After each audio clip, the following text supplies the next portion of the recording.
Hey, what's going on, everybody? It's me again, Golden Blue Dude. If you haven't already, go ahead and hit that like and subscribe button. I do college football videos every single day. Don't forget, guys, Golden Blue Dude does have a sponsor. It's called Tri-State Wood Sketch, and you can find them on the internet at www.tristatewoodssketch.com. He does amazing work. He can do any shape or size. All you have to do is send him the picture that you want on there. And if you mention that Golden Blue Dude sent you, he'll take 20% off. If you're like me, you try to figure out what teams are being overhyped. In other words, they're not going to meet expectations. And what teams might be underhyped. They're not being talked about enough. Let's look at the teams that are underhyped. The first team, West Virginia. And I'm not saying West Virginia's going to be great. We lost Ike Smith to Georgia. Everybody's going crazy. Guess what? We get KJ Martin back, so it's almost an even swap. Defense takes a slight step backwards. Offense takes a major step forward. 6-4 last year, 6th in the Big 12. Here's their schedule. At Maryland, Long Island, Virginia Tech. I think we start off the season 3-0. At Oklahoma, that's a loss. Texas Tech, at Baylor, bye week.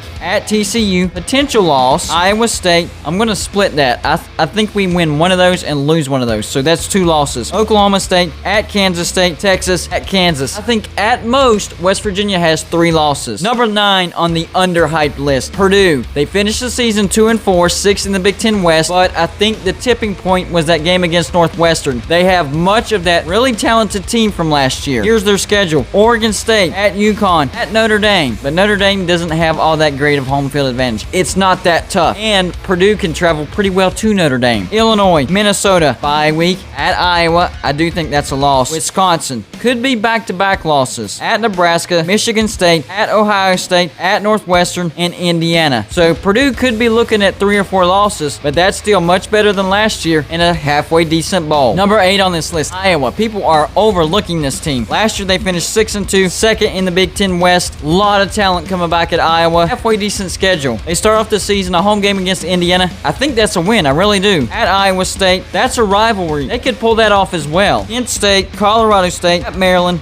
Penn State, Purdue, bye week, at Wisconsin. Now that's a loss. At Northwestern, Minnesota, Illinois, at Nebraska. I think at most 3 losses. I think they finished 2nd in the Big Ten West. Number 7 on this list, TCU. Last year they finished the season 6-4, quietly finished 5th in the Big 12, and that's still a bad year for Gary Patterson. I think they're going to be back with a vengeance. Max Duggan, great quarterback. Here's their schedule. Duquesne, Cal, bye week, SMU, Texas, at Texas Tech, at Oklahoma, will be a loss. West Virginia, at Kansas State, Baylor, at Oklahoma State, Kansas, at Iowa State. TCU could be a 10-2 team next year. Number 6 on this list, LSU. 5-5 last year, finished 4th in the SEC West. Miles Brennan, their quarterback, could be a Heisman finalist. This guy is legit. I think LSU will be battling Texas A&M and Ole Miss for that 2nd and 3rd spot. Here's their schedule. At UCLA, McNeese, Central Michigan, at Mississippi State, Auburn, at Kentucky, Florida, at Ole Miss, bye week, at Alabama, Arkansas, UL Monroe, and Texas A&M. If Alabama can grab that 2nd loss in the season, then LSU could win the West straight up. But right now, I'm thinking Alabama only 1 loss during the regular season and then lose to Georgia in the SEC Championship. 2nd place in the West ain't bad though. Number 5 on this list, Missouri. They finished 5-5 last year, 3rd in the SEC East. They have a lot of talent coming back, and their schedule is very manageable. I think Missouri will finish 2nd in the SEC East and jump over Florida. Here's their schedule. Central Michigan, at Kentucky, Southeast Missouri, at Boston College, Tennessee, North Texas, Texas A&M, bye week, at Vanderbilt, at Georgia, South Carolina, Florida, at Arkansas. Number 4 on this list, Wisconsin. Yes, they were 4-3 last year, and they finished 3rd in the Big Ten West. But I think Northwestern takes a big step backwards. Iowa stays put, and Wisconsin leapfrogs them. I'm telling you, I think Wisconsin will win the Big Ten outright. Here's their schedule. Penn State, a good win to start off the season. Eastern Michigan, bye week. Notre Dame in Chicago. Michigan at Illinois. Army at Purdue. Iowa at Rutgers. Northwestern, Nebraska at Minnesota. I think Wisconsin is a 1-loss team and potentially make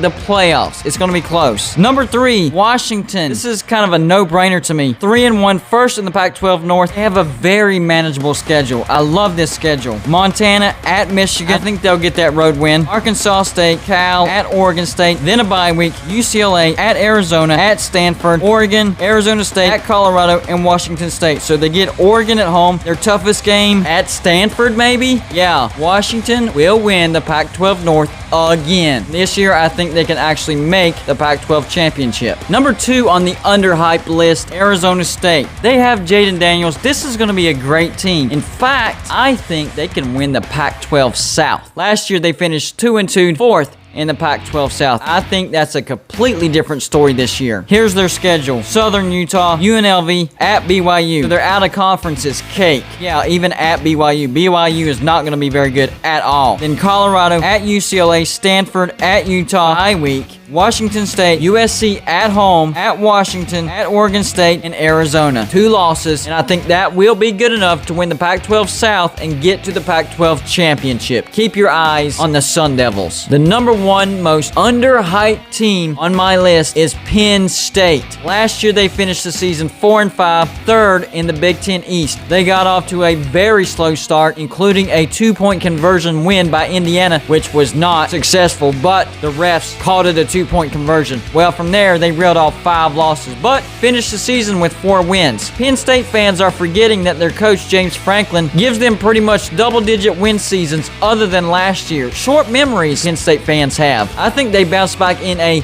big way. Here's their schedule. At Wisconsin, yes, I think that's a loss, but that's okay. In Ball State, Auburn, Villanova, Indiana, at Iowa, bye week. Illinois, at Ohio State, at Maryland, Michigan, Rutgers, at Michigan State. So the 3 games I'm looking at Wisconsin, at Iowa, and at Ohio State. So I think worst case scenario for Penn State, 3 losses. Now that's not national championship caliber, that's not what I'm saying. But from 4-5 from last year, and the way Penn State fans are acting like they're depressed, that's a big bounce back season. That's worst case scenario. Penn State could finish with 2, maybe even just 1 loss this year. It's definitely doable for the Nittany Lions. That's all I got for you for this show. Like and subscribe if you haven't already, and I'll see you on my next show.